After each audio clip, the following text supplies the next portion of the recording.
तो chemical bonding में हम लोगों ने पोलर नॉन पोलर मॉलिक्यूल भी सीख लिया था, मतलब तो हम लोग अब आगे बढ़ते हैं और आगे हम लोगों का आज का जो टॉपिक होगा उसका नाम है रेजोनेंस।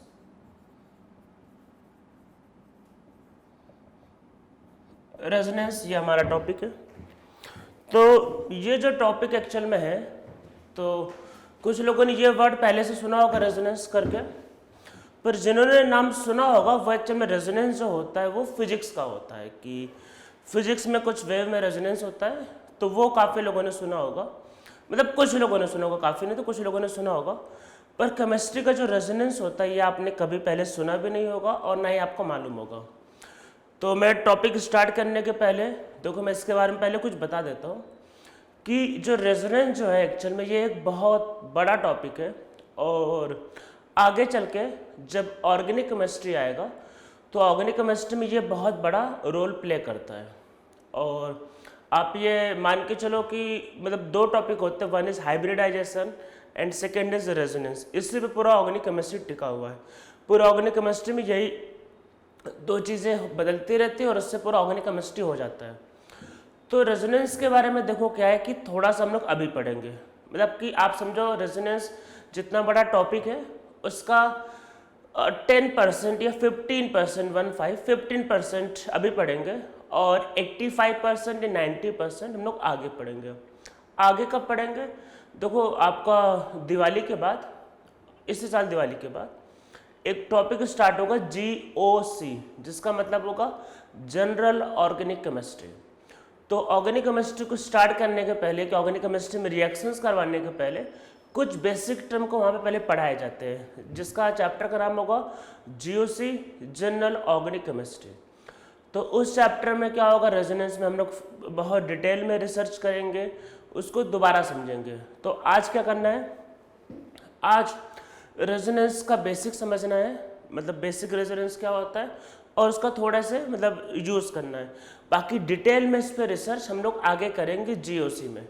थोड़ा सा भी सीखना है जितना हमें अभी मतलब पता होना चाहिए, बहुत मतलब डिटेल में भी नहीं जाएंगे। तो सबसे पहले रेजोनेंस होता क्या है, तो इसके बारे में पहले इसका डेफिनेशन लिखेंगे, फिर बाद में समझेंगे क्या होता है। तो इसका definition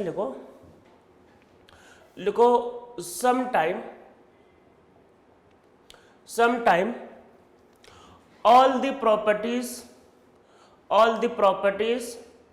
of an element is not explained by single structure,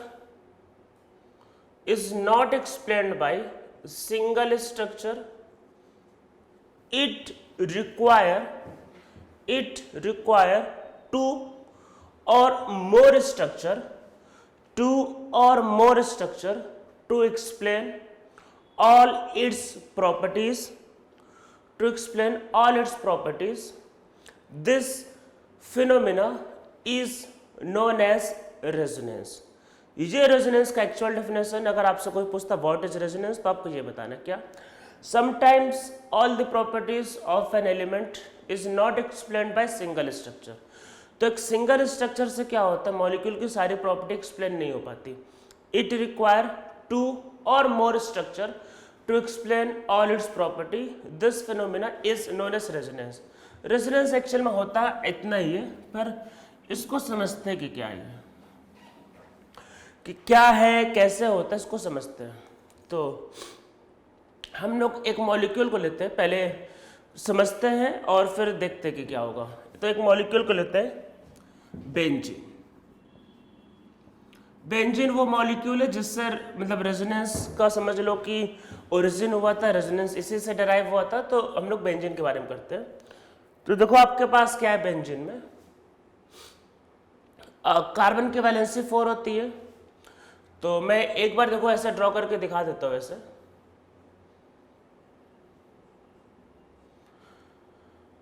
और हर जगह ऐसे मतलब बॉन्ड बनने होते हैं। देखो कार्बन की वैलेंसी 4 होती है, सबने देखो 3 बॉन्ड तो बना लिए, पर सब पे देखो 1 इलेक्ट्रॉन बचा होगा। आप देखो सब पे 1 इलेक्ट्रॉन बचा होगा। अब ये जो इलेक्ट्रॉन जो बचा हुआ है एक्चुअल में, ये यूज होगा पाई बॉन्ड बनाने के लिए। देखो एक बात का ध्यान रखना है कि ये जो हाइड्रोजन है इसको हमेशा रिप्रेजेंट करना जरूरी नहीं होता है। इवन ऑर्गेनिक केमिस्ट्री में ये जैसे एक ऑर्गेनिक मॉलिक्यूल हम लोग हाइड्रोजन रिप्रेजेंट नहीं करते। तो अगर फिर भाई पता कैसे चलेगा, हमको पता ऐसे चलता है कि कार्बन की वैलेंसी 4 होती है, तो जो वैलेंसी कम हो रही है वो हाइड्रोजन से सेटिस्फाई होती है। मान लो कि कार्बन के पास कोई बॉन्ड कम पड़ रहा है तो वहां पे क्या प्रेजेंट होगा, हाइड्रोजन। बाकी अब ऑर्गेनिक केमिस्ट्री के बारे में भाई क्यों हाइड्रोजन होता है, ये होता है वो होता है, वो ऑर्गेनिक केमिस्ट्री में करेंगे। बस ध्यान रखना हाइड्रोजन नहीं रिप्रेजेंट करते हैं। तो जैसे यहाँ पे हम लोगों को हाइड्रोजन बाबा लिखना जरूरी नहीं है, मतलब हाइड्रोजन लिखने का कोई सेंस नहीं बनता। अब देखो यहाँ पे हमको बॉन्ड बनाना है, तो देखो ऐसा हो सकता है, मैं ये स्ट्रक्चर यहाँ पे ड्रॉ करता हूँ फिर से।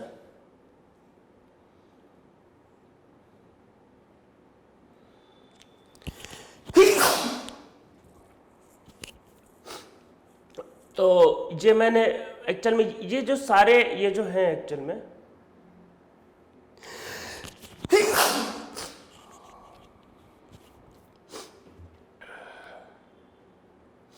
में रूम में एसी चलाना पड़ता है बहुत लो टेम्परेचर पे, तो इस वजह से क्या होता है सर्दी हो जाती है यहाँ पे आती है।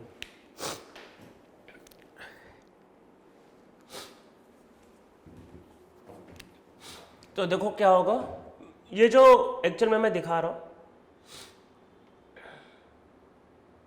ये सारे के सारे कार्बन है, ये सब कार्बन है, ठीक है, ये सब कार्बन है और हाइड्रोजन दिखाने की जरूरत नहीं है। अब देखो अरे ये सब कार्बन है, ये सब कार्बन है, ठीक है, ऐसे लिखा जाता है।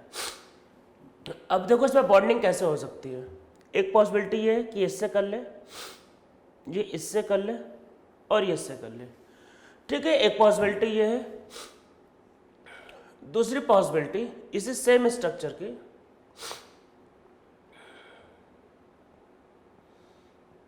ये स्ट्रक्चर है, ये ऐसा हो सकता था, ये ऐसा या फिर ये ऐसा, तो सेम बेंजीन है। तो मैंने बोला कि भाई ये भी हो सकता है, देखो सर बॉन्ड ऐसे और ये भी हो सकता है। तो आप बोलोगे सर सही कौन सा, सही एक्चुअल में दोनों है। तो फिर सर दोनों सही है, तो देखो रेजोनेंस क्या होता है कि sometime one structure not explain all the properties, it require 2 or more structure। तो बेंजीन की सारी प्रॉपर्टी को एक्सप्लेन करने के लिए आपको कम से कम 2 स्ट्रक्चर की जरूरत पड़ेगी। तो ये दोनों स्ट्रक्चर मिलकर प्रॉपर्टी एक्सप्लेन करते हैं। तो अब देखो होता क्या एक्चुअल में, इसको समझते हैं। ये जो बॉन्ड जो होते हैं ये बॉन्ड घूमते रहते हैं। आप बोलोगे सर कैसे घूमते, देखो ऐसा होता है कि आप अगर इधर वाला बॉन्ड तोड़ के इधर बना दो तो ऐसा भी हो सकता है ना, ये तो इधर वाला बॉन्ड तोड़ के इधर बना दो, इधर वाला तोड़ के इधर बना दो, इसको तोड़ के इधर बना दो, तो ये मॉलिक्यूल आ जाएगा।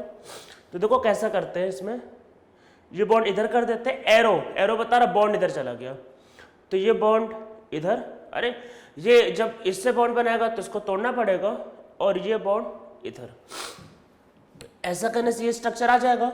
अगर देखो इसमें इस बॉन्ड को अगर यहाँ भेज दे, इस बॉन्ड को यहाँ भेज दे और इस बॉन्ड को यहाँ भेज दे, तो ये स्ट्रक्चर आ जाएगा। तो एक्चुअल में होता क्या है कि इलेक्ट्रॉन पता लगातार घूमते रहते हैं, तो ये जो पाई बॉन्ड जो होता है एक्चुअल में, ऐसे पाई बॉन्ड में क्या होता है, इलेक्ट्रॉन लगातार अपनी पोजीशन को चेंज करते रहते हैं एट वेरी हाई स्पीड। तो लगातार क्या होता है, ये स्ट्रक्चर इसमें और ये स्ट्रक्चर उसमें कन्वर्ट होता रहता है। तो ये पाई बॉन्ड इधर आएगा, ये इधर जाएगा, इधर जाएगा, तो ये बन जाएगा, फिर ऐसे ऐसे ऐसे फिर वो बन जाएगा, घूमते रहते हैं। और इसको समझाने के लिए हम लोग ये सिंबल यूज करते हैं, ध्यान रखना। ये देखो सबसे पहले ये जो सिंबल है दोनों साइड एरो, दोनों साइड, ये रेजोनेंस का स्टैंडर्ड सिंबल है। ये रेजोनेंस का सिंबल है, रेजोनेंस का सिंगल लाइन और दोनों साइड एरो, सिंगल लाइन में दोनों साइड एरो। तो ये रेजोनेंस दिखाने का सिंबल, रेजोनेंस दिखाने का सिंबल मतलब कि ये मॉलिक्यूल उसमें और वो मॉलिक्यूल इसमें कन्वर्ट होते रहते हैं। अब मैं आपको देखो इंटरेस्टिंग बात बताता हूँ क्या होता है। अब ये देखो जैसे मान लो कि आपके घर पे मान लो फैन है, 3 ब्लेड होते हैं आपको दिखते रहते हैं, जैसे कि 3 बॉन्ड है आपको दिख रहे हैं। फैन को ऑन कर दो, फैन घूमेगा, जब घूमेगा तो आपको क्या दिखेगा, ब्लेड नहीं दिखेगा बल्कि एक सर्किल दिखना स्टार्ट होगा। तो वही होता है, ये स्ट्रक्चर इसमें और ये स्ट्रक्चर उसमें बहुत फास्ट कन्वर्ट होते रहते हैं। और इसकी वजह से क्या होता है, हमको जो स्ट्रक्चर जो दिखाई देता है वो दोनों का मिक्स है। मिक्स कैसे, देखो यहाँ पे कभी बॉन्ड है और कभी बॉन्ड नहीं है। जैसे यहाँ पे देखो बॉन्ड है और यहाँ पे बॉन्ड नहीं है। तो देखो ऐसा जैसे फैन मान लो, अगर ब्लेड है तो रुका हुआ है तो आपको ब्लेड दिखाई देगा, ब्लेड रुका हुआ। तो अगर आप घुमाना स्टार्ट कर दो तो आपको क्या दिखाई देगा, कभी ब्लेड आ रहा है कभी ब्लेड जा रहा है। अरे नीचे से देखोगे किसी जगह पे कभी आ रहा है कभी जा रहा है, मतलब ऐसे घूमता रहता है ना वो, नीचे से लगेगा हाँ कभी ब्लेड आ रहा है कभी जा रहा है, लगातार घूम रहा है वो। तो आपको क्या दिखाई देगा, कभी बॉन्ड आ रहा है कभी जा रहा है। तो हम लोग इसको कैसे देखते हैं, कैसे देखेगा, ये कुछ इस तरीके से। अरे फैन भी ऐसा दिखता है ना, लगातार आ जा रहा है, तो ऐसा कुछ dotted type circle, pure circle तो होता नहीं है, कुछ ऐसा दिखाई देगा। तो ये जो दो स्ट्रक्चर है उससे ये मिलता है। तो मैं आपको समझाता हूँ एक्चुअल में क्या है।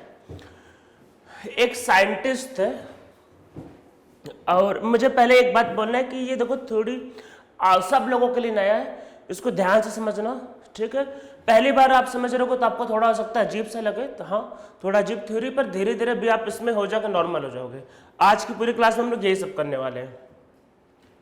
तो एक साइंटिस्ट एक्चुअल में केकुलिस करके, तो केकुलिस एक साइंटिस्ट थे।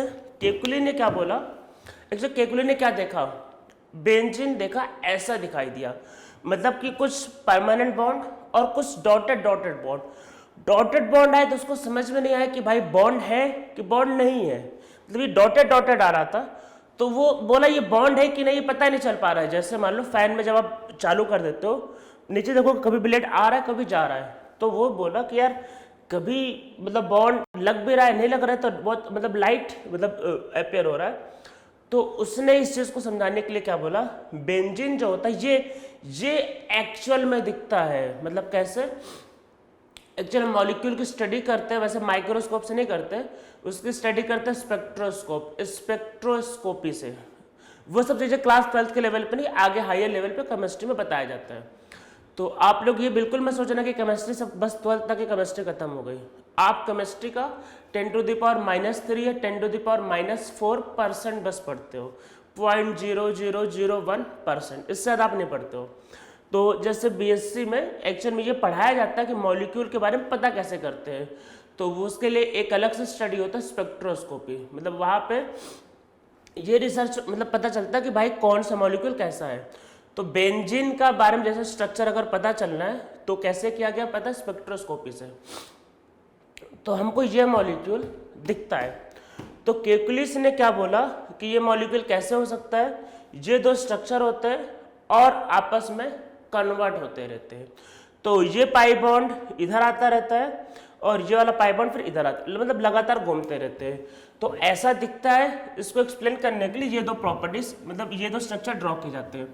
तो पहले कुछ चीजें लिख लेते हैं फिर आगे बढ़ते हैं इसमें कि इनको देखो बोला क्या जाता है। सबसे पहले हमको ये दिखता है पर ये इन दोनों का मिक्स है, तो मिक्स को बोलते हैं हाइब्रिड। तो इसका जो नाम है मतलब ये जो स्ट्रक्चर है इसको बोलते हैं रेजोनेंस हाइब्रिड। इसको रेजोनेंस हाइब्रिड बोलते हैं इसको, क्योंकि दोनों को मिला के हाइब्रिड है वो। इन दोनों को क्या बोलते हैं, इन दोनों को बोलते हैं कैनोनिकल स्ट्रक्चर और कंट्रीब्यूटिंग स्ट्रक्चर। ये दोनों कंट्रीब्यूट करते हैं उसको बनाने में, ठीक है। इसको लिख लो और फिर कुछ इंपॉर्टेंट पॉइंट लिखते हैं, मतलब कुछ इंपॉर्टेंट पॉइंट लिखते हैं। लिखो सबसे पहले लिखो रेजोनेंस हाइब्रिड इज किसी भी मॉलिक्यूल का, आगे हम लोग आज बहुत करेंगे, किसी भी मॉलिक्यूल का जो होता है resonance hybrid is actual structure. Resonance hybrid is actual structure of a molecule, whereas canonical or contributing structure is imaginary। अरे भाई इसको इमेजिन क्या है, is imaginary structure of a molecule, whereas canonical or contributing structure is imaginary structure of a molecule। Bracket में लिखना चाहिए, लिख लो hypothetical, ठीक है। तो ये हाइपोथेटिकल होता है, ठीक, ये बात को ध्यान रखना है। कुछ इंपॉर्टेंट बातों का ध्यान रखना है, तो इसमें नेक्स्ट पॉइंट लिखते हैं। ये जो स्ट्रक्चर है, इसकी स्टेबिलिटी हमेशा इससे ज़्यादा होगी। ठीक, ऐसा स्टेटमेंट के फॉर्म में आ सकता है, कौन ज़्यादा स्टेबल होता है, तो रेजोनेंस हाइब्रिड हमेशा ज़्यादा स्टेबल होता है। तो इसमें नेक्स्ट पॉइंट लिखो resonance hybrid is always more stable then canonical structure. ठीक है, इसको कैनोनिकल बोल देते हैं। Is always more stable then canonical structure. ठीक है, तो जो रेजोनेंस हाइब्रिड होता है वो कैनोनिकल स्ट्रक्चर से क्या होता है, ज़्यादा स्टेबल। जो ज़्यादा स्टेबल होगा उसकी एनर्जी क्या होगी, कम। ठीक है, तो इसमें फिर आगे लिखो it means that resonance hybrid have less energy as compare to canonical structure. ठीक है, resonance hybrid have less energy as compare to canonical structure, तो उससे एनर्जी कम होगी। ठीक है, अब इसमें कुछ बातें समझते हैं। देखो, अगर किसी मॉलिक्यूल में सिग्मा बॉन्ड है मान लो, और अगर आप सिग्मा बॉन्ड को ऐसा घुमा दोगे तो मॉलिक्यूल ही टूट जाएगा। तो सिग्मा बॉन्ड क्या होता है, स्ट्रांग होता है, और अगर आप उसको तोड़ दोगे तो पूरा का पूरा क्या होगा कि मतलब स्ट्रक्चर टूट जाएगा। अरे जैसे मान लो आप एक बिल्डिंग खड़ा करते हो, कैनोनिकल स्ट्रक्चर मतलब बिल्डिंग में क्या होता है, सिग्मा क्या होता है, उसका बेस। अगर आप बेस को डिस्टर्ब करोगे पूरी की पूरी बिल्डिंग कोलैप्स कर जाएगी। फिर पाई बॉन्ड क्या होता है, भाई किसी भी फ्लैट में आप मान लो कुछ अंदर होता है ना कि फ्लैट में तोड़फोड़ करते हैं ना, होता है ना फ्लैट में कि ये दीवार तोड़ दो, वो दीवार तोड़ दो, ऐसा कर दो, वैसा कर दो, तो वैसा चीजें बदल सकता है। पाई बॉन्ड इधर उधर हो सकता है, पर सिग्मा बॉन्ड अगर आप तोड़ोगे तो मॉलिक्यूल टूट जाएगा, तो इसलिए सिग्मा बॉन्ड इसमें नहीं जाएगा। ठीक है, तो इसमें नीचे लिखो sigma bond never participate in resonance. Sigma bond कभी नहीं पार्टिसिपेट नहीं करेगा, नेवर पार्टिसिपेट इन रेजोनेंस। इसमें नीचे लिखो pi bond comma lone pair, pi bond comma lone pair comma vacant orbital and unpaired electron. Unpaired मतलब सिंगल वाला। Pi bond, lone pair, vacant orbital and unpaired electron can take part in resonance.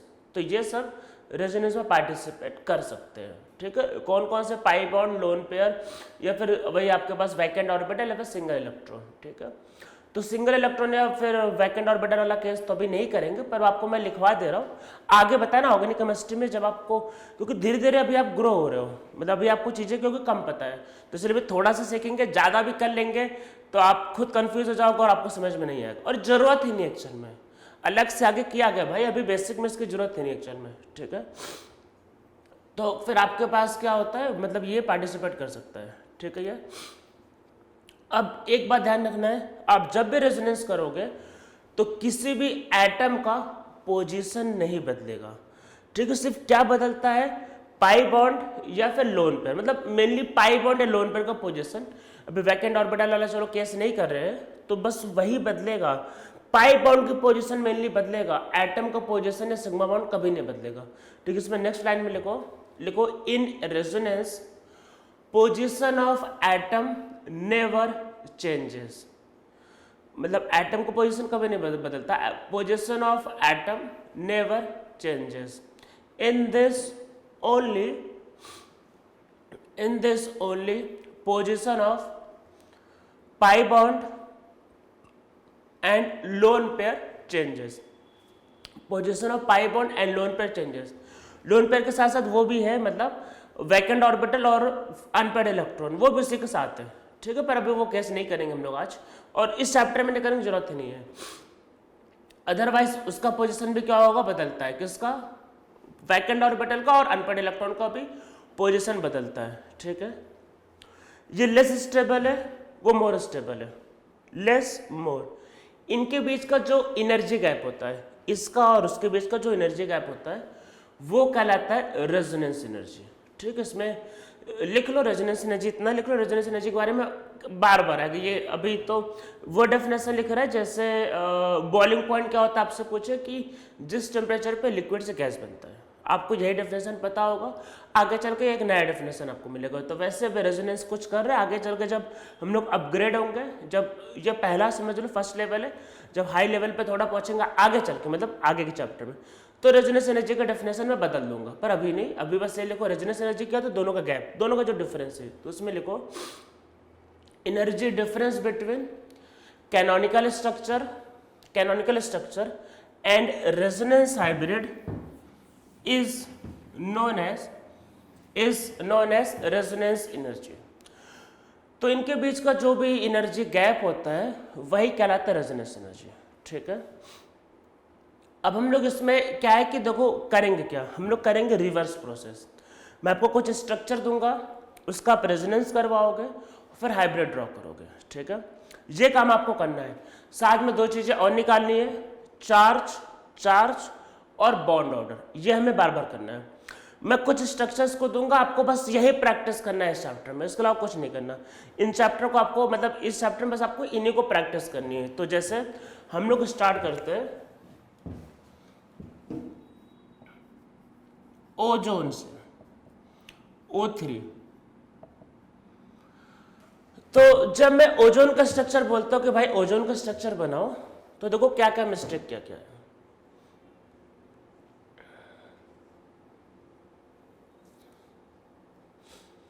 तो लोग ये structure बना देते हैं, मतलब ये स्ट्रक्चर आ जाता है। एक्चुअल में ये एक बहुत अनस्टेबल है स्ट्रक्चर, या फिर ये एग्जिस्ट भी नहीं करता है। तो आपके मन में तो सबसे पहले यही आएगा, सर क्यों नहीं करेगा, सबका तो ऑक्टेट पूरा है। तो देखो दिक्कतें क्या है, ये एक्चुअल में स्ट्रक्चर एग्जिस्ट नहीं करता है। अब आप बोलोगे सर ऐसा क्यों, देखो ये एक ट्रायंगल बन रहा है, अरे ट्रायंगल है ना, ये ट्रायंगल में टोटल एंगल का सम कितना होता है 180, ये तो पता होगा। तो ये अच्छा एंगल कितना होगा 60 डिग्री होना चाहिए। अच्छा ये ऑक्सीजन में 2 लोन पेयर है और 2 सिग्मा, इस स्ट्रक्चर के हिसाब से 2 लोन पेयर 2 सिग्मा, तो कैसा हाइब्रिडाइज है sp3। कितना बॉन्ड एंगल होना चाहिए 109 डिग्री 28 मिनट। तो 109 डिग्री चाहिए इसको, 109 डिग्री, और आप दे रहे हो उसको आधा, मतलब आधा, ये नियरली 55 हाफ होता है उसके आस पास है, उसको दे रहे हो आधा।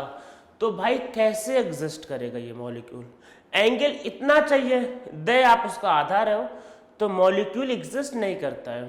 तो इसको हम लोग एक टर्म बोलेंगे, इसमें एक टर्म लिखते हैं एंगल स्ट्रेन। एंगल स्ट्रेन क्या होता है कि भाई मुझे एंगल की रिक्वायरमेंट कुछ और थी और आपने कुछ और दे दिया, तो मेरे अंदर स्ट्रेन है, मतलब दिक्कतें हैं, मतलब नहीं होता, कुछ टेंशन है। जैसे मान लो कि अरे हर इंसान की मान लो कि कुछ पैसे की रिक्वायरमेंट होती है, मान लो एक आदमी को घर चलाने के लिए 10,000 की रिक्वायरमेंट है और उसको उससे मिल रहे 5,000 रुपये, तो बेचारे को क्या रहेगा, टेंशन रहेगी, दिक्कत में रहेगा, और फिर उसको सर्वाइव करना बहुत मुश्किल हो जाएगा। तो वही सेम भाई इसको एंगल चाहिए इतना, आप दे रहे हो 60 डिग्री, ये भी बोलेगा क्या मजाक कर रहे हो मेरे साथ, तो बोलेगा भाई मुझको ये मॉलिक्यूल बनाना ही नहीं ऐसे, तो मना कर देगा, भाई हाथ खड़ा कर देगा, अरे मुझको चाहिए ये, तुम दे रहे हो ये कैसे बनेगा मॉलिक्यूल, हाथ खड़ा कर देगा, भाई मेरे से हो ही नहीं पाएगा। तो अब एंगल की वजह से अगर कोई मॉलिक्यूल नहीं बन पाता है, या कोई मॉलिक्यूल अगर अनस्टेबल हो जाता है, उसको बोलते हैं एंगल स्ट्रेन, स्ट्रेन आ गया उसमें। तो इसमें नीचे लिखते हैं, इसमें क्या होता है कि लिखो bond angle of sp3 hybridise orbital is 109 degree 28 minute, but in triangle one bond angle is only 60 degree, so ozone never form triangular structure due to very high angle strain। बहुत ज़्यादा एंगल स्ट्रेन आई है, भाई इसको चाहिए इतना, दे रहे हो इतना, बोलेगा क्या मजाक चल रहा है, नहीं बनाएगा, हाथ खड़े कर देगा। ठीक है, तो ये मॉलिक्यूल गलत होता है, ये मॉलिक्यूल नहीं बनाना है due to high angle strain. ठीक है, ऐसा नहीं बनता है। तो फिर क्वेश्चन आता है कि क्या बनाएगा भाई, क्या करेगा वो, अब कुछ ना कुछ तो करना ही पड़ेगा। ओजोन, अब देखो ओजोन के बारे में पहले तो कुछ लोगों को लगता है ओजोन बहुत अच्छी गैस है सर, ओजोन हम लोगों को बचाता है, मतलब कुछ लोगों को ऐसा लगता है ना भाई ओजोन बहुत अच्छी गैस है, एक्चुअली में ओजोन गैस होता है, ओजोन बहुत अच्छी गैस है सर, अर्थ के ऊपर रहता है और अल्ट्रावायलेट एब्जॉर्ब कर लेता है। हाँ नो डाउट ऊपर है तो अच्छा है, पर अगर वो नीचे आ गया तो ओजोन एक पॉइजनस गैस है, अगर आप ओजोन में रहोगे तो निपट जाओगे। तो अच्छा है, दूर दूर से है, प्यार मोहब्बत बना हुआ है, वो अपना काम कर रहा है, अच्छा है। वो पास अगर आया तो वो जहर जहर, निपट जाओगे। तो ओजोन ध्यान रखना है पॉइजनस गैस, उसके लिए कभी ये मत सोचना बहुत अच्छी गैस है, बहुत बेकार गैस है, दूर है तभी अच्छा है वो। ठीक है, दूर है तो एक मतलब दूर है तो पॉइजनस है, तो दूर है अच्छा भी है, और ऊपर से अल्ट्रावायलेट भी अब्सॉर्ब कर ले रहा है, तो बहुत अच्छी बात है ये। पास मत रखना, मतलब ये ध्यान रखना पॉइजनस गैस है ओजोन। अब क्या हो सकता है इसका स्ट्रक्चर, इसको समझते हैं।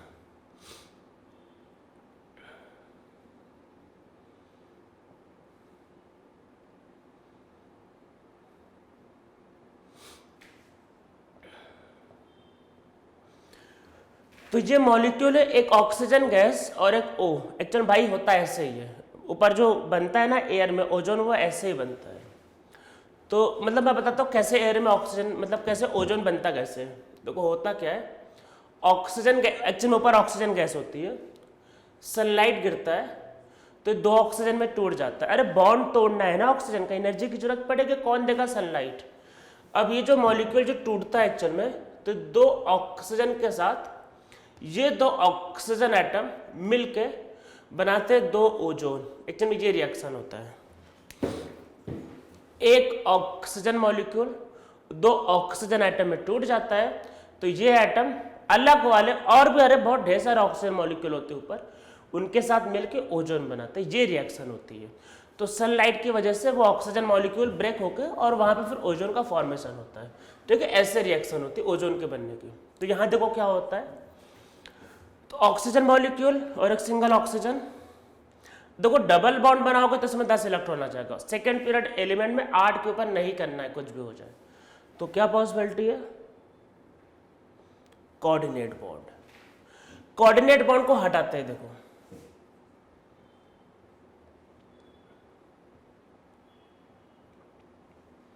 कोऑर्डिनेट बॉन्ड को हटाने पे जो इलेक्ट्रॉन देता है उस पर प्लस, मिलने वाले पे माइनस। तो क्या करते हैं, माइनस और प्लस, ऐसा करना है। ठीक है, अब देखो हम लोग ये मॉलिक्यूल हो गया। अब देखो क्या करने जा रहे हैं, रेजोनेंस कैसे करवाते हैं। रेजोनेंस में एक बात याद रखना है, जो इलेक्ट्रॉन देगा, जो अरे भाई कोऑर्डिनेट बॉन्ड समझो, कोऑर्डिनेट बॉन्ड में जो इलेक्ट्रॉन देता है उस पर कौन सा चार्ज आता है, प्लस, और जिसको इलेक्ट्रॉन मिलता है फ्री फोकट का उस पर क्या आएगा, माइनस। तो वैसे इलेक्ट्रॉन देने वाले पे प्लस, लेने वाले पे माइनस। तो देखो क्या होता है, ये इधर आ सकता है, भाई दोनों एक साथ जाएंगे। अब बीच वाला जो ऑक्सीजन है, देखो बीच वाला जो ऑक्सीजन है, अगर आप ये बॉन्ड को यहाँ ट्रांसफर करोगे तो यहाँ पे 4 बॉन्ड हो जाएगा, ये तो कभी बना ही नहीं सकता, वो भी हाथ खड़े कर देगा। तो क्या होगा फिर, जैसे ये इधर आएगा तो वैसे ही क्या होगा, एक बॉन्ड आगे ऐसे ट्रांसफर हो जाएगा। तो देखो क्या होगा, बॉन्ड पूरा ट्रांसफर हो रहा है। तो यहां देखो क्या हुआ, डबल बॉन्ड आ गया। अब देखो इसको एक एक्स्ट्रा मिल रहा है, एक्स्ट्रा मिल रहा है, तो यहाँ पे इलेक्ट्रॉन कितने हो जाएंगे, 6, तो यहाँ पे आएगा माइनस चार्ज। ठीक है, देखो जिसको मिलता है उसको माइनस, और जो देगा वो प्लस, प्लस और ऑलरेडी माइनस था तो प्लस माइनस क्या हो जाएगा, न्यूट्रल। ठीक है, और बीच वाले में पॉजिटिव। या आप लोगों को याद होगा मैंने कहा था, ऑक्सीजन जब एक बॉन्ड बनाएगा तो नेगेटिव चार्ज होगा, 2 बॉन्ड बनाएगा तो न्यूट्रल होगा, 3 बनाएगा तो पॉजिटिव चार्ज।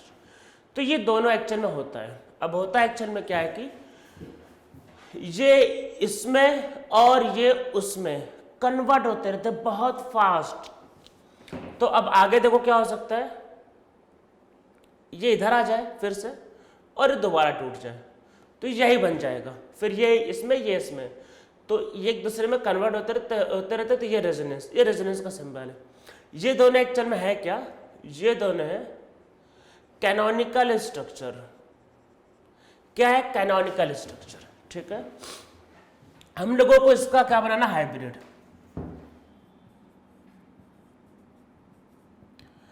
तो देखो अब ऐसा है कि ये कभी डबल है, ये कभी सिंगल है। आपसे पूछेगा कि भाई बॉन्ड ऑर्डर क्या है, बॉन्ड ऑर्डर पता है, नंबर ऑफ बॉन्ड। आप बोलोगे ये वाला का भाई कभी डबल है कभी सिंगल, क्या बोलेंगे, वही तो एक्चुअल में डिसाइड करना है। अगर बॉन्ड ऑर्डर सिर्फ 3 होते, सिंगल डबल ट्रिपल, तो उसको लिखवाया ही नहीं जाता। उसके और भी केस होते, इसलिए लिखवाया गया था कि बॉन्ड ऑर्डर क्या होता है, नंबर ऑफ बॉन्ड। अब इसको देखो समझते क्या होता है। ऑक्सीजन सिग्मा बॉन्ड भाई कहीं नहीं बदलेगा, और ना एटम का पोजीशन। तो सिग्मा बॉन्ड ड्रॉ कर दो और एटम को ड्रॉ कर दो, वो कोई नहीं बदलेगा। तो बदलेगा क्या बदल क्या रहा, लोन पेयर और पाई बॉन्ड। तो बस पाई बॉन्ड पे फोकस करते, देखो कभी बॉन्ड आ रहा है कभी जा रहा है, आ रहा है जा रहा है, आ रहा है जा रहा है, तो आपको क्या होगा, आ रहा है जा रहा है, आ रहा है जा रहा है, तो क्या दिखाई देगा, डैश डैश पोजीशन। तो हम लोग इसको क्या करेंगे, आ रहा है जा रहा है, आ रहा है जा रहा है, तो डैश डैश, मतलब आपको प्योर बॉन्ड नहीं दिखाई देगा, जा रहा है आ रहा है, डैश डैश पोजीशन।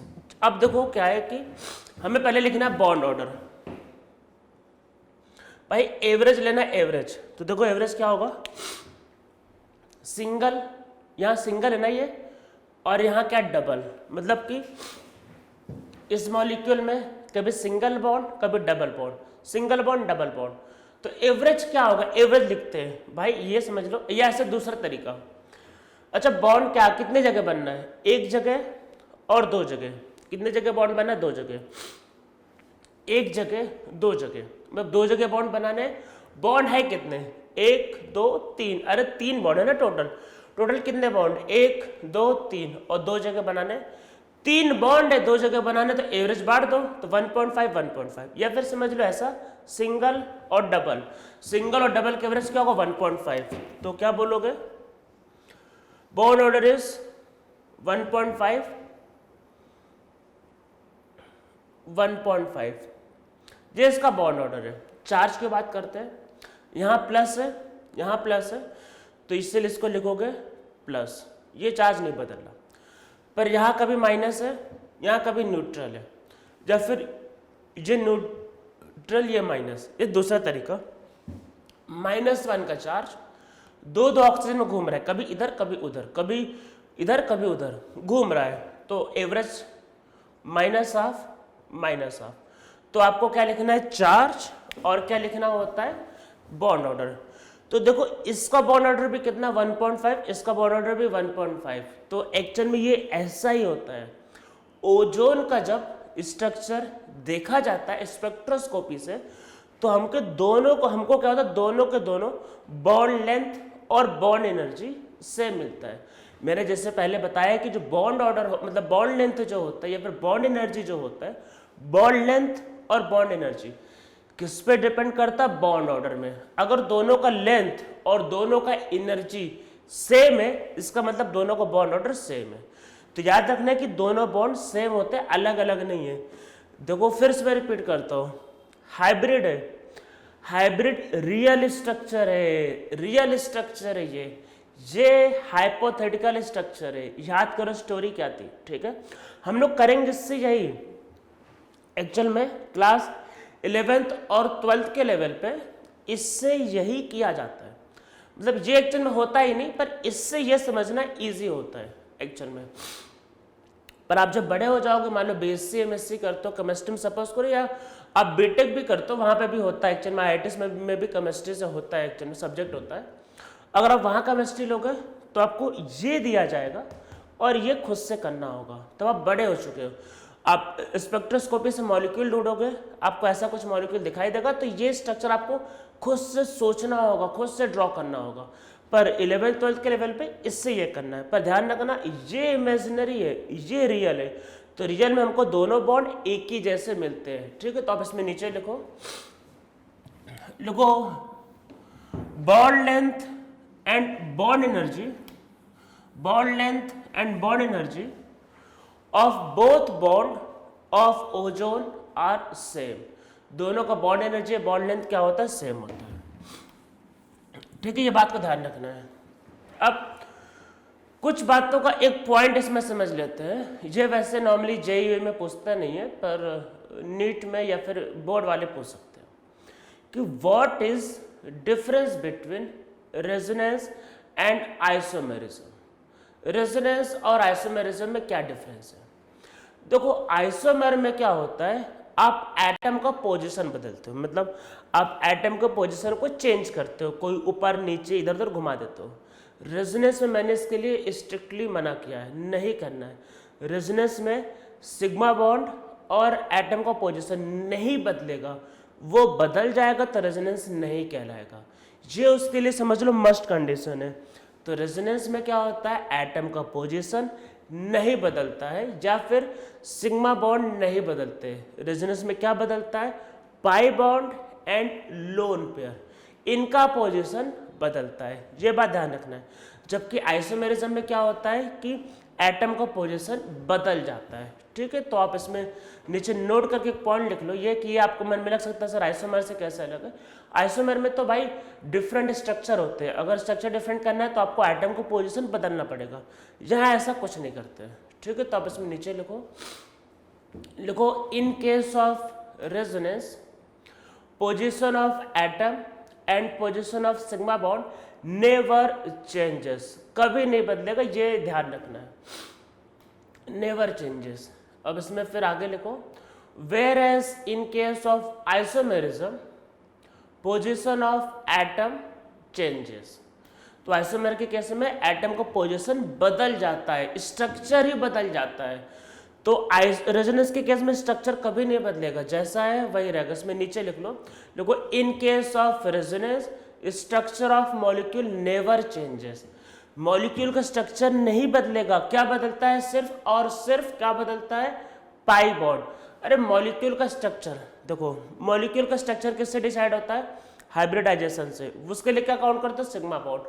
तो मॉलिक्यूल का स्ट्रक्चर कभी नहीं बदलता, ये बात को ध्यान रखना है। ठीक है, अब कुछ मॉलिक्यूल को करेंगे, मैं आपको दे रहा हूँ ये, इनको आप खुद से ट्राई करोगे। क्या करोगे, इनमें रेजोनेंस करवाओ, इनके हाइब्रिड ड्रॉ करो खुद से, सबका बॉन्ड ऑर्डर लिखो, बॉन्ड एनर्जी मतलब बॉन्ड ऑर्डर लिखो और चार्ज लिखो, खुद से करना है। जितने हो सके उतने कैनोनिकल स्ट्रक्चर को ड्रॉ करो, खुद से करो। ठीक है, और जितना भी ड्रॉ कर लो उतना आपके लिए अच्छा रहेगा, क्योंकि आप ये फर्स्ट टाइम करो तो आपको बहुत ज़्यादा प्रैक्टिस की जरूरत है अभी। ठीक है, तो अभी देखते हैं कि क्या क्या होता है इसमें। जैसे कुछ मॉलिक्यूल को करते हैं हम लोगों को, जैसे मैंने भी ड्रॉ करना है CO3 2 minus HCOO minus PO4 3 minus SO4 2 minus. अभी ऐसे मॉलिक्यूल ले रहे हैं, अभी हम लोग इधर उधर का ज़्यादा कुछ कॉम्प्लेक्स बाई नहीं कर रहे, सिंपल सिंपल स्ट्रेट फॉरवर्ड कुछ मॉलिक्यूल को लेके कर रहे हैं। ठीक है, इन चारों मॉलिक्यूल को चलो ड्रॉ करते हैं। ठीक है, पहले वाले को देखो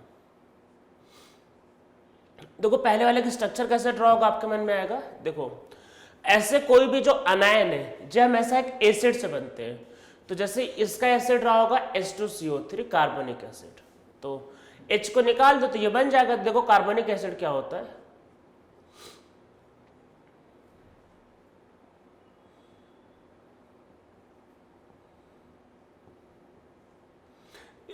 मतलब H को निकाल दिया, अरे भाई H प्लस H यहाँ पे हाइड्रोजन होता है, मैंने निकाल दिया। ठीक है, तो ये इसका स्ट्रक्चर है।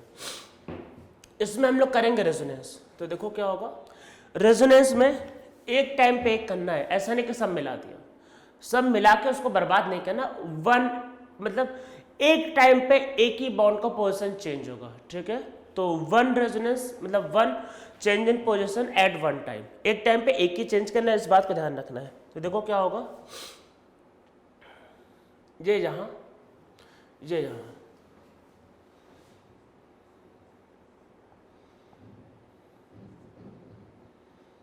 आप बोलोगे किधर करना है, भाई जिधर करना है करो, सबका नंबर आएगा।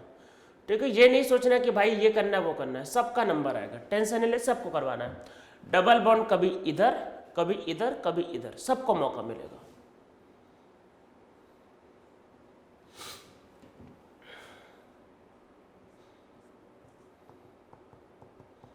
जितना आप ये मतलब इलेक्ट्रॉन को ड्रॉ करोगे खुद से उतना आपके लिए अच्छा रहेगा, मतलब अभी क्योंकि आप फर्स्ट टाइम कर रहे हो तो ये ध्यान रखना, खुद जितना ड्रॉ करोगे उतना आपके लिए भी अच्छा रहेगा।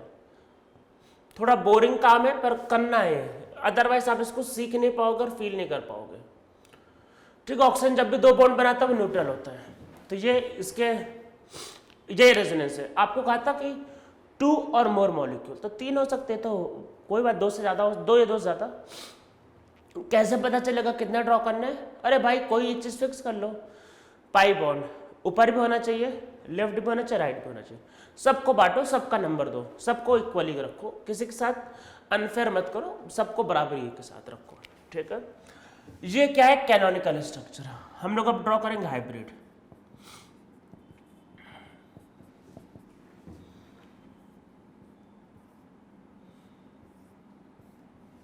तो एटम का पोजीशन और सिग्मा बॉन्ड फटाफट ड्रॉ कर देते हैं। बाकी बॉन्ड आ रहा है, बॉन्ड जा रहा है, बॉन्ड जा रहा है, बॉन्ड आ रहा है, सबको डॉटेड से, जो आ रहा है जा रहा है डॉटेड से। ठीक है, कितना बॉन्ड ऑर्डर होगा? अब देखो कैसे डिसाइड होगा। अब ऐसे आराम से सोचो, कितने बॉन्ड, देखो बॉन्ड कितने हैं, 1 2 3 4। कितने बॉन्ड है? 1 2 3 4। कितनी जगह डिस्ट्रीब्यूट करना है? 1 जगह, 2 जगह, 3 जगह। 4 बॉन्ड है, 3 जगह डिस्ट्रीब्यूट करना है, तो एवरेज क्या होगा? 4/3। ये दूसरा सिंगल, डबल और सिंगल। अरे सिंगल है, डबल है, सिंगल है, एवरेज लेना तो आता ही होगा। मतलब 2 बार सिंगल है और 1 बार डबल है, तो एवरेज क्या होगा? 4/3। तो क्या होता है? बॉन्ड ऑर्डर क्या होता है? 1.33। सबका ये बॉन्ड ऑर्डर।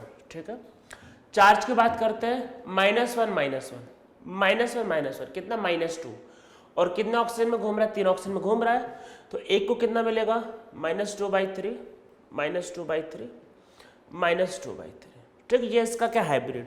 तो इस तरीके से आप लोगों को क्या करना है? सारे स्ट्रक्चर्स को ड्रॉ करना है। ठीक है, सबको ऐसे ट्राई करना है। तो मैं इसको पहले, अब हो गया, अब इरेज करता हूँ फटाफट। आप लोग वीडियो पॉज करके लिख लेना सब लोग ये। फिर आगे आते हैं, तो देखो HCOOH फॉर्मिक एसिड होता है, जिसको बोलते हैं मिथेनोइक एसिड भी। तो क्या है? HCOOH, H को निकालोगे तो ये बन जाएगा। तो क्या स्ट्रक्चर है इसका?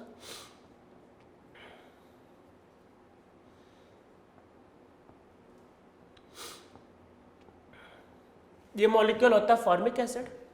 H को उड़ा दो, माइनस चार्ज, ये इधर, ये इधर।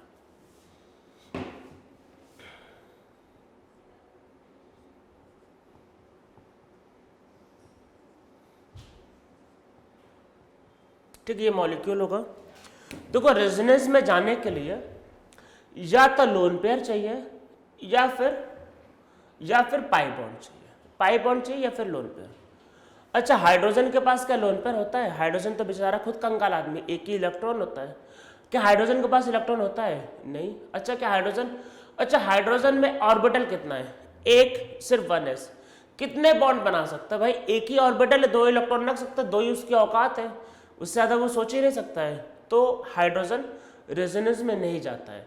ऐसा कोई रूल है कि जितने एटम सबको लगा दो रेजोनेंस में, मैंने ऐसा कुछ नहीं बोला भाई। रेजोनेंस में जाने के लिए लोन पेयर चाहिए या फिर पाई बॉन्ड चाहिए। अभी आपके लिए यही कंडीशन है।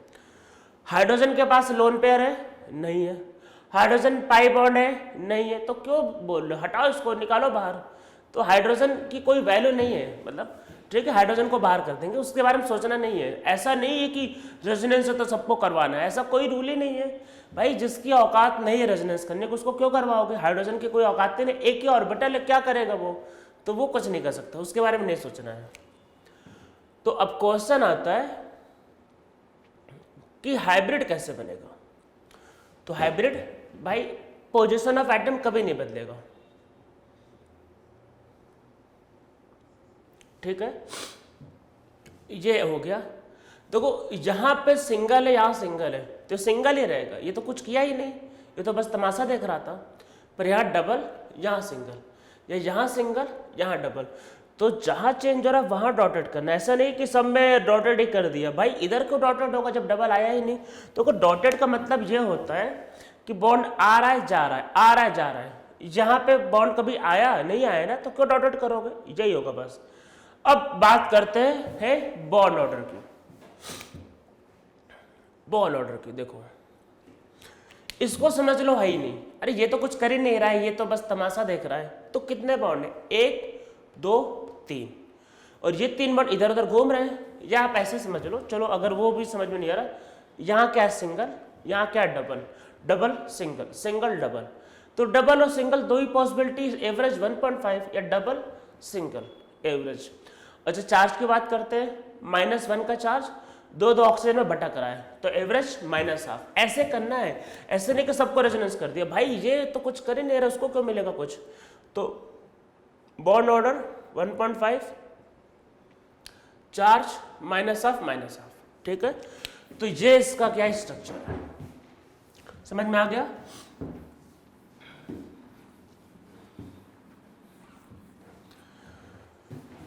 अब फॉस्फेट करते हैं, फॉस्फोरिक एसिड देखो,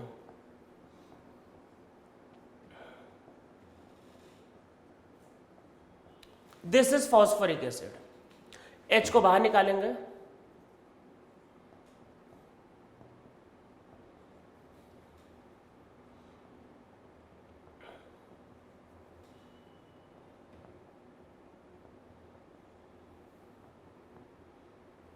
ठीक है। रेजोनेंस ये वाला काम अब मैं नहीं करने वाला, ये आपको खुद से करना है। एक बार डबल बॉन्ड ऊपर, एक बार यहाँ, एक बार यहाँ, एक बार यहाँ, कितने स्ट्रक्चर बनेंगे, 4। और एक बार यहाँ, एक तो मैंने कर दिया, दूसरे में यहाँ, तीसरे में यहाँ, चौथे में यहाँ, 4 स्ट्रक्चर, ठीक। आप इसको कर लेना, फिर करने के बाद मैं इसका हाइब्रिड ड्रॉ कर देता हूँ। रेजोनेंस आप करवा लेना, कैसे करोगे भाई, ऐसे 1 एट ए टाइम, ठीक है, ऐसे, ठीक है। तो पहले यहाँ, फिर डबल, फिर यहाँ, फिर यहाँ, ऐसे करते रहना। हाइब्रिड क्या बनेगा,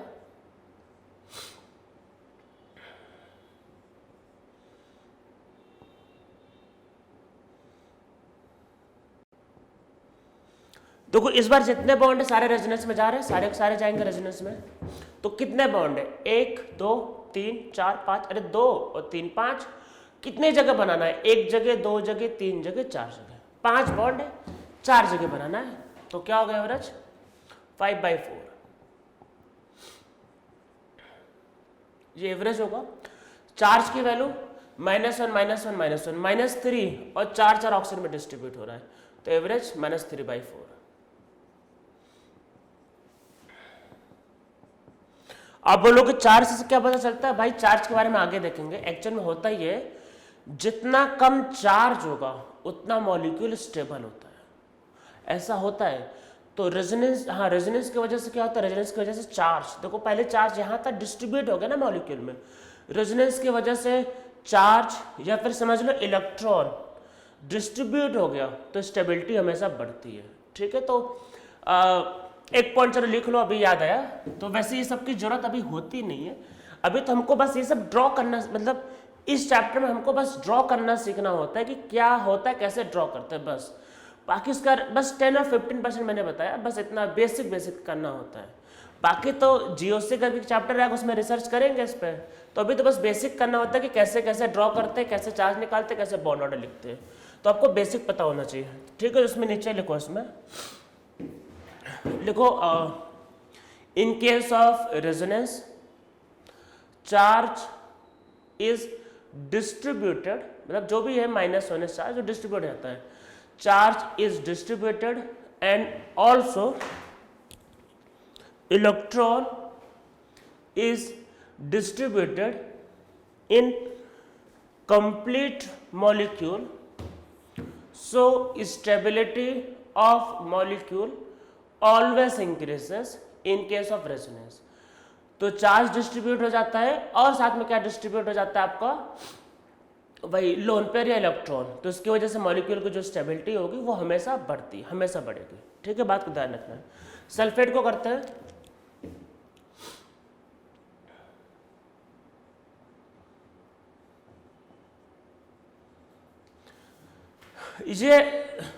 ये क्या है, सल्फ्यूरिक एसिड, H को बाहर निकालते हैं,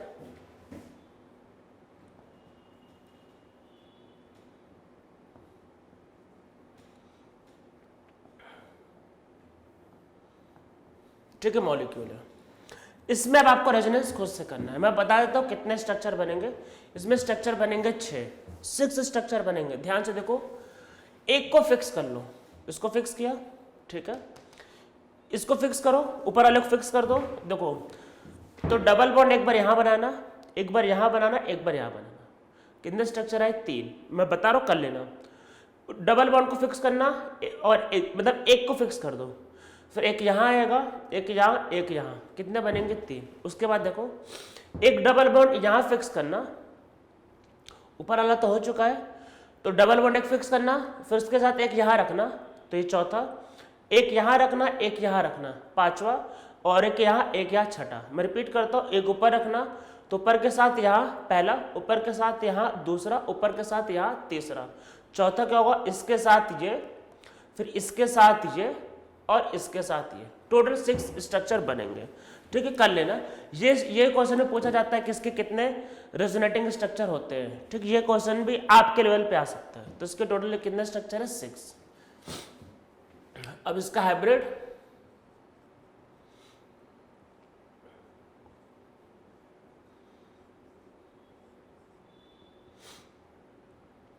वैसे चलो इलेक्ट्रॉन की जरूरत नहीं है क्योंकि वो आता जाता रहता है।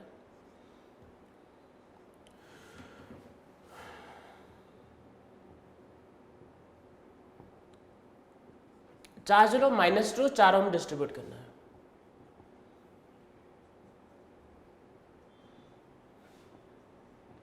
बॉन्ड ऑर्डर, अरे टोटल 6 बॉन्ड चार्ज अगर डिस्ट्रीब्यूट करना है तो 6/4 और 3/2। ठीक है, ये हो गया। अब हम लोग चलो कुछ क्वेश्चंस को सॉल्व करते हैं, कुछ चीज़ों को समझते हैं और फिर आगे देखते बढ़ेंगे। तो और रेजोनेंस करने, आपको रेजोनेंस करने का और मन करे तो कुछ मॉलिक्यूल को खुद से ड्रॉ करके कर लेना। ठीक है, चलो अच्छा एक मॉलिक्यूल मैं और करवा देता हूँ।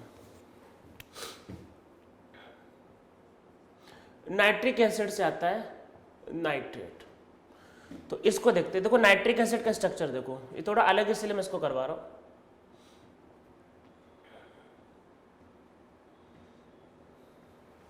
ये नाइट्रिक एसिड था भाई, याद होगा, H को बाहर निकालेंगे, -N, ऐसा।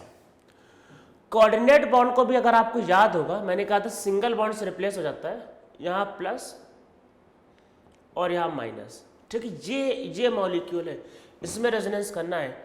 ये नाइट्रेट का स्ट्रक्चर ही है, तो डबल बॉन्ड एक बार यहां, एक बार यहां, एक बार यहां, तो इसका जो हाइब्रिड जो होगा, इस कोऑर्डिनेट बॉन्ड को सिग्मा बॉन्ड समझ के आपको करना है। ठीक, कोऑर्डिनेट बॉन्ड को सिग्मा बॉन्ड से रिप्लेस कर सकते हैं, इस बात को ध्यान रखना। अब ये भी जाएगा रेजोनेंस में। ठीक है, सबके साथ इक्वलिटी मेंटेन रखनी है, तो क्या होगा?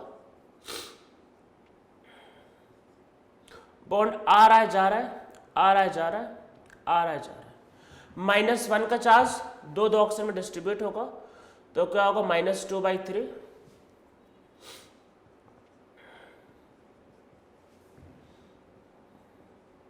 -2/3, -2/3, -2/3। ठीक है, ये तो ये हमारा क्या होगा? इसका हाइब्रिड। ठीक है, तो ये आपको समझ में आ गया होगा। अब हम लोग इसमें कुछ क्वेश्चंस को सॉल्व करेंगे कि क्या हमारे लेवल पे इसका यूज पड़ता है। ठीक है, तो एक क्वेश्चन लिखते हैं, compare the oxygen bond energy, oxygen bond energy, मतलब इन दोनों बॉन्ड का, इन H2O2, O2 and ozone. Compare the oxygen bond energy in H2O2, O2 and ozone. इसमें कंपेयर करना है। फटाफट ड्रॉ करते हैं। आप पहले एक बार खुद से ट्राई कर लेना मेरे सोल्यूशन को देखने के पहले। अच्छा, H2O2 जो होता है इसमें रेजोनेंस हो ही नहीं सकता। बॉन्ड ऑर्डर क्या है? अरे H2O2 भाई हाइड्रोजन परऑक्साइड, यही होता है स्ट्रक्चर 1।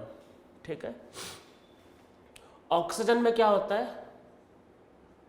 डबल, ओजोन में क्या होता है, आज हाइब्रिड वाला में से सोचना, हाइब्रिड वाला, तो ओजोन में हमने आज ही किया है, क्या होता है 3/2, अरे आज ही तो किया है।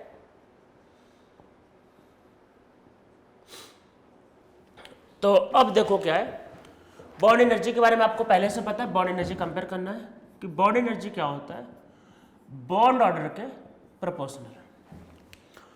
बॉन्ड ऑर्डर ज्यादा होगा तो बॉन्ड एनर्जी ज्यादा होगी, बॉन्ड ऑर्डर कम होगा तो बॉन्ड एनर्जी कम। इसमें दोनों बॉन्ड सेम होते हैं, कितना 3/2, 1.5 लेना है, तो इसलिए सबसे ज्यादा हम लोग क्या बोलेंगे, ऑक्सीजन, ऑक्सीजन का बॉन्ड एनर्जी सबसे ज्यादा किस में होगा, O2, उससे कम O3, उससे कम H2O2, ठीक है।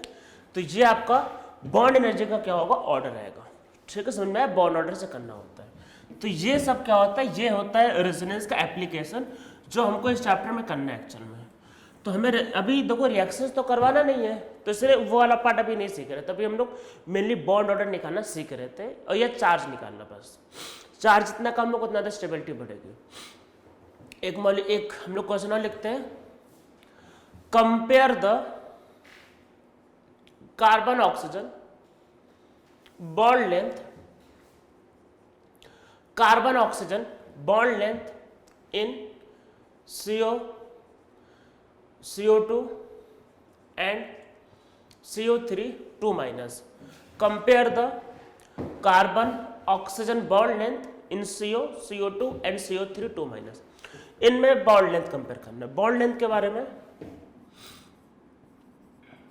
बॉन्ड लेंथ जो होता है ये ध्यान रखना है, बॉन्ड ऑर्डर का उल्टा होता है। जब बॉन्ड ऑर्डर ज्यादा होगा तो बॉन्ड लेंथ ऑटोमेटिक कम होगा, ठीक है। सीओ में क्या होता है, अरे सीओ का स्ट्रक्चर मैंने अभी ड्रॉ करवाया कुछ दिन पहले, बॉन्ड ऑर्डर इज 3, कुछ दिन पहले ड्रॉ करवाया, आप देख लो, ठीक है। CO2 में क्या होता है,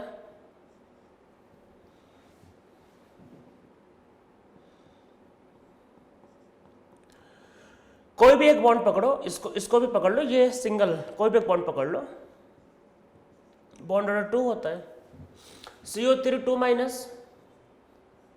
इसमें रेजोनेंस होता है। आज ही हम लोगों ने इस केस को निपटाया है, तो इसमें चार्ज याद करो, ये लिखवाया था, और बॉन्ड ऑर्डर कितना बताया था, 4/3, ये देखा था। बॉन्ड ऑर्डर कम, मतलब सॉरी, बॉन्ड ऑर्डर ज्यादा, बॉन्ड ऑर्डर ज्यादा तो बॉन्ड लेंथ कम, बॉन्ड ऑर्डर कम लेंथ ज्यादा, बॉन्ड ऑर्डर कम लेंथ और ज्यादा। तो जैसे जैसे बॉन्ड ऑर्डर बढ़ेगा तो वैसे वैसे बॉन्ड लेंथ क्या होगा, कम होता जाएगा। तो इसीलिए इसमें जो CO का, मतलब C और O, मतलब कार्बन ऑक्सीजन का जो बॉन्ड लेंथ होगा, बॉन्ड लेंथ, इसका ऑर्डर क्या होगा, CO सबसे कम, फिर CO2, फिर CO3 2-। याद रखना है कि बॉन्ड लेंथ बॉन्ड ऑर्डर के इनवर्स होता है, और बॉन्ड एनर्जी क्या होता है, बॉन्ड ऑर्डर के सीधा सीधा प्रोपोर्शनल होता है, ठीक है। तो ये आप लोगों को समझ में आ रहा होगा, ये कुछ रेजोनेंस के एप्लीकेशन थे, ठीक है। अब इसमें 1-2 टर्म और सीखते हैं कुछ करने के पहले, बस 1 या 2 टर्म हाइब्रिडाइजेशन वाला, तो देखते क्या है।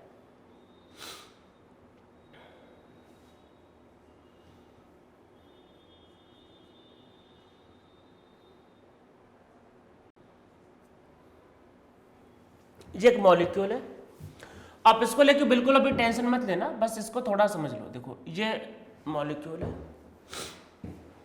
इसमें क्या है कि ये इधर आया तो ये इधर आएगा, मतलब चला जाएगा, मतलब क्या हुआ,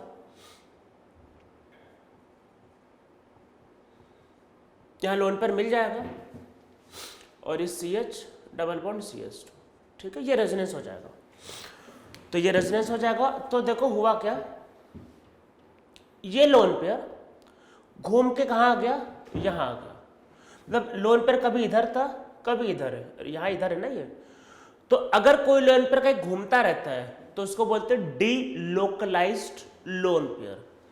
मैंने हाइब्रिडाइजेशन में स्पेशली बोला था लोकलाइज्ड लोन पेयर, तो देखो लोकलाइज्ड और डीलोकलाइज्ड क्या होता है, जैसे ये लोन पेयर इधर से मतलब पाई बॉन्ड बनाया और फिर इधर लोन पेयर है, मतलब लोन पेयर कभी इधर है कभी इधर, जो लोन पेयर इधर उधर भटकते रहते घूमते रहते उसको बोलते हैं डीलोकलाइज्ड लोन पेयर।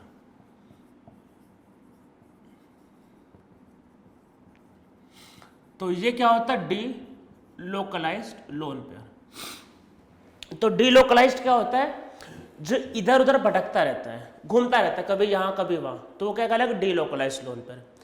इधर उधर वो क्यों घूमेगा, क्योंकि इस लोन पेयर ने क्या बना लिया, पाई बॉन्ड। अगर कोई लोन पेयर डीलोकलाइज्ड होता है तो वो लोन पेयर क्या बनाता है, वो लोन पेयर क्या बनाता है, पाई बॉन्ड। और पाई बॉन्ड को हम लोग हाइब्रिडाइजेशन में काउंट नहीं करते, ये बात ध्यान रखना। अगर कोई लोन पेयर डीलोकलाइज्ड मतलब इधर उधर भटक रहा है तो वो एक ही कंडीशन में भटक सकता है कि वो लोन पेयर कहां जा रहा होगा, रेजोनेंस में। रेजोनेंस में जाएगा तो क्या करेगा, पाई बॉन्ड बनाएगा। अगर पाई बॉन्ड बना लिया तो को पाई बॉन्ड के लिए ऑर्बिटल पैरेलल चाहिए होते हैं, तो पैरेलल तभी होगा जब वो पी ऑर्बिटल होंगे, पी। हाइब्रिड ऑर्बिटल पैरेलल होते ही नहीं है, हाइब्रिड में तो एक ही डंडा होता था। अरे भाई एक ही बड़ा गोला था ना, छोटा वाला गोला तो निग्लिजिबल था, एक ही बड़ा गोला था, तो उसमें पैरेलल नहीं होते। पाई बॉन्ड बनाने के लिए पी ऑर्बिटल चाहिए हो तो ऑर्बिटल पैरेलल चाहिए होते हैं। अगर पी ऑर्बिटल चाहिए तो फिर क्या होगा, ये हाइब्रिड नहीं होता। मतलब मेरा कहने का मतलब ये है, लोन पेयर अगर डीलोकलाइज हो रहा है तो इसका मतलब वो पाई बॉन्ड बनाता है और वो रेजोनेंस में जा रहा है। और अगर कोई लोन पेयर पाई बॉन्ड बनाता है तो वैसे लोन पेयर को भी आप हाइब्रिडाइजेशन में कंसीडर नहीं करोगे। मैंने बोला था कि लोन पेयर से वो लिया जाता है जो लोकलाइज्ड होता है, ये डीलोकलाइज्ड। लोकलाइज्ड अलग मतलब, अभी मैं आपको नीचे समझाता हूं। तो नीचे लिखो, इसमें नीचे लिखो if position of lone pair changes in a molecule, जैसे देखो कभी यहाँ कभी यहाँ, if position of lone pair changes in a molecule then this lone pair is known as delocalized lone pair. Lone pair is delocalized due to formation of pi bond, so this type of lone pair is never considered for hybridization. तो ऐसे lone pair को hybridisation के लिए consider नहीं करना है। फिर question ये आता है कि ये कैसा हाइब्रिड है, तो इसके लोन पेयर को भूल जाओ, लोन पेयर को नहीं देखना है भाई। लोन पेयर जो पाई बॉन्ड बना ले उसको निकालो, बाहर निकालो, ठीक है। जो पाई बॉन्ड बनाए उसको बाहर निकालो, हाइब्रिडाइजेशन वाले बाहर निकाल देते हैं। मतलब उनको दिखा कि लोन पेयर है और कुछ नहीं कर रहा, मतलब अच्छा आदमी, उसको ले लेंगे। उनको दिखता है लोन पेयर रेजोनेंस कर रहा है, मतलब उनको लगता है कि पार्टी बदल रहा है, लोन पेयर दे रहा है और पाई बॉन्ड बना रहा है, उसको बाहर कर, तुरंत धक्के मार कर बाहर निकाल देते हैं। तो ऐसा एटम जो लोन पेयर से पाई बॉन्ड बनाए वो कंसीडर नहीं करना है, उसको हाइब्रिड वाले काउंट नहीं करते। तो कितना 3 सिग्मा है, तो sp2। वही सेम ये भी sp2। अगर कोई लोन पेयर डीलोकलाइज हो गया तो वो होता है, वो काउंट नहीं करना है, ठीक है, तो वो आपका sp2 हो जाएगा। फिर आपका मन करे सर लोकलाइज कैसे होता है, देखो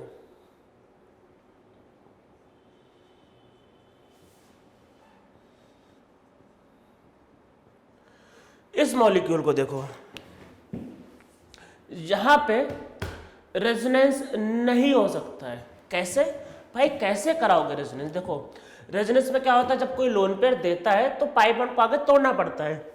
यहां पे अगर आप इसको दोगे तो यहां पे भाई सिग्मा बॉन्ड है ना, सिग्मा बॉन्ड थोड़ी ना तोड़ दोगे, पॉसिबिलिटी ही नहीं है भाई। देखो मतलब रेजोनेंस में क्या होता है, एक लोन पेयर देगा तो आगे फिर ट्रांसफर होता है। जब यहाँ पे है ही नहीं कुछ तो कैसे दे पाओगे, तो ये लोन पर जा ही नहीं पाएगा रेजोनेंस में, तो यहाँ पे क्या होगा, रेजोनेंस नहीं हो सकता। रेजोनेंस के केस में कोई देगा तो कोई आगे बढ़ेगा, जैसे यहाँ कोई देगा तो आगे बढ़ेगा, यहाँ कुछ नहीं हो सकता। यहाँ कुछ देगा तो कुछ है ही नहीं बढ़ने लायक, तो यहाँ पे क्या होगा, नो रेजोनेंस, हो ही नहीं सकता रेजोनेंस।